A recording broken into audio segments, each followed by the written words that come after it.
Добрый вечер, здравствуйте. В студии Николай Борисов и обзор чрезвычайных происшествий. На затороопасном участке в Амгинском районе провели около 15 подрывов льда. При этом использовали более 7 тонн взрывчатки. Планируется, что при необходимости взрывные работы будут продолжены. В МЧС отмечает, что взрывных материалов завезено в достаточном количестве. На месте работает 4 оперативные группы спасателей и межведомственная правительственная комиссия. Нет, смотри. Лед держит. Подсветка. Вот там и да.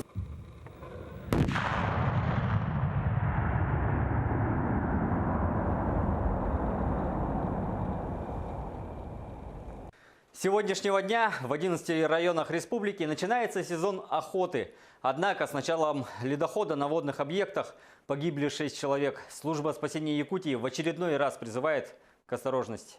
Я бы предостерег охотников, чтобы на островах не выходили охотиться на острова, были более внимательны, потому что сейчас ожидаются подвижки в эти выходные. Если даже имеете резиновые лодки, знайте, что когда вы попадете в воду, и материал не такой крепкий и может пробить вашу лодку об острые края льда.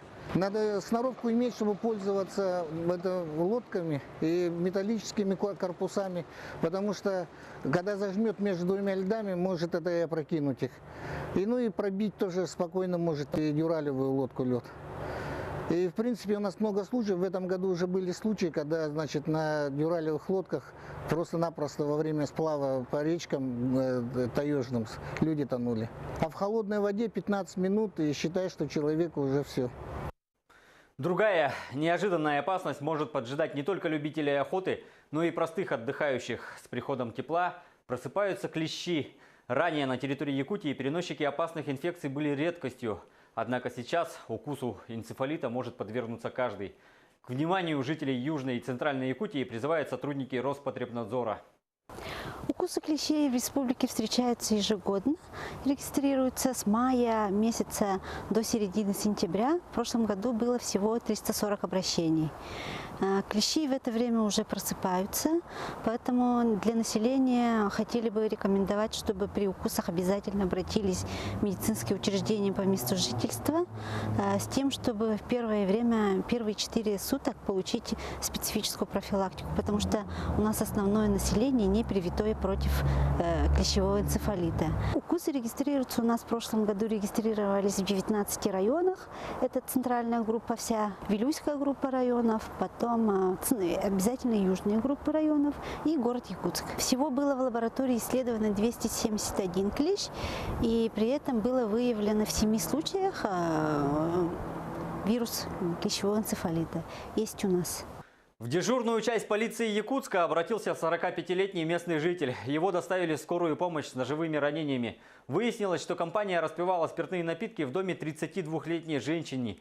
Пили довольно долго. В какой-то момент хозяйка взяла нож и нанесла удары в область грудной клетки потерпевшего. Его доставили в медпункт, где он и дал показания. Злоумышленница скрывалась у знакомых, где ее и задержали. Сейчас состояние потерпевшего оценивается как стабильное. В столице республики 2 школьника 15 и 16 лет подозреваются в краже. Они приходили мимо частного дома в поселке Марха и заметили отсутствие хозяина. Разбив окно, проникли внутрь. Обыскав дом, они похитили электровелосипед, сотовые телефоны, стереодинамики и блендер. По словам подозреваемых, похищенное они хотели продать, но не успели. Возбуждено уголовное дело по статье «Кража». Теперь им грозит до 6 лет заключения. Зато школьники Мирного побывали в гостях у полицейских на экскурсии. Ребята узнали подробности работы экспертно-криминалистического отдела, увидели работу дежурной части. Также подростки побывали в музее, где познакомились со славными страницами истории создания Мирнинской милиции, редкими фотографиями, подлинными документами, памятными знаменами и личными вещами сотрудников разных лет. Особый интерес у ребят вызвали образцы оборудования конца 80-х годов и коллекция вещественных доказательств, изъятых с мест преступлений. В Нерюнгри акционерное общество «Иркутск Геофизика» оштрафовали за попытку дать взятку полицейскому. Установлено, что в начале марта 2018 года работник акционерного общества с целью недопущения составления административного протокола за совершение административного правонарушения предусматривающий ответственность за движение тяжеловесного или крупногабаритного транспортного средства с превышением допустимых габаритов без специального разрешения, предпринял попытку передачи сотруднику полиции денежных средств в размере 5000 рублей. Попытка передачи взятки не доведена им до конца по независящим от него обстоятельствам в связи с отказом сотрудника от ее получения. За расклейку рекламных листовок накажут рублем. В селе Бердигистях на сумму 10 тысяч рублей оштрафовали индивидуального предпринимателя из Перми. За что и почему, смотрите в материале Сарданы Захаровой. Расклейку газет, объявлений не разрешается, да. Вот вы сейчас будете подвергаться к административной ответственности. Мне нужны ваши документы. Вы как индивидуальный предприниматель. Ну, идет тогда административное правонарушение как должностного лица. Практически круглый год в районные центры улусов приезжают на торговлю предприниматели из разных городов страны. Реклама предстоящей ярмарки пестрит на всех остановках, столбах и заборах. Вот и на этот раз по селу Бердигистях было расклеено сотни рекламных листовок о выставке продажи одежды и обуви. Данное действие является нарушением пункта 9 правил благоустройства муниципального образования «Бердигистяхский наслег». Приехала к нам индивидуальный предприниматель, расклеила по всему Бердигистяху 250 штук листовок, что является нарушением части 1 статьи 6.12 Кодекса об административных правонарушениях. На основании этого правонарушения составлен административный протокол, где будет рассматривать административная комиссия муниципального района Горный Улус.